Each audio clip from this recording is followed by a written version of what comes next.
Sigurimi nga fatkeqësitë natyrore është zgjidhja që na mbron jetën financiare dhe shton aftësinë rimëkëmbëse.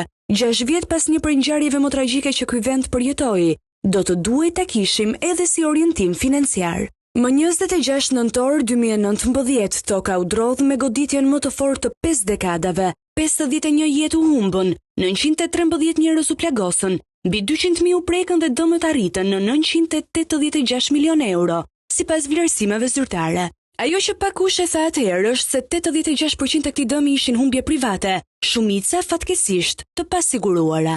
Rreth 800 milion euro ra mbi supet e ekonomive private të qytetarëve, familjeve dhe bizneseve.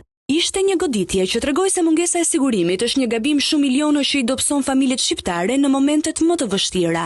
Të vetmi që u rimëkëmbën shpejt ishin ata që kishin siguruar banesat dhe bizneset, ndërsa shumë të tjerë fatkeqësisht, pavarësisht ndihmave bamirëse apo shtetërore, përdit shohim kronika familje që ende presin, që ende shpresojnë. Në ato ditë kaotike, Sigal Insurance Group u dalluar për shpejtësinë e verifikimeve në terren dhe dëmshpërblimet e kryera në kohë rekord, duke ndihmuar mbi 2200 familje dhe biznese me më shumë se 15 milion euro. Edhe për tërmetin e shtatorit 2019, kompania kishte paguar 1.5 milion euro për mbi 400 përfitues. Në total, 16.5 milion euro të paguara për mbi 2500 përfitues mishërojnë më së miri shprehjen, kur askush tjetër të mos mundet, Sigal do t'jetë prenteje.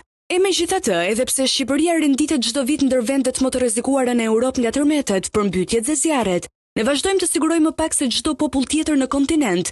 Madje këtë vit, vetëm në 9 muajt e parë janë paguar 10% më pak për sigurime se viti i kaluar për të njëjtën periudhë. Në një ditë si kjo, kur vendi është në ujë, vetëm pak ditë pasi u përball me zjarre të përhapura, 26 nëntori duhet të na kujtojë se sa e domosdoshme është të jemi të siguruar.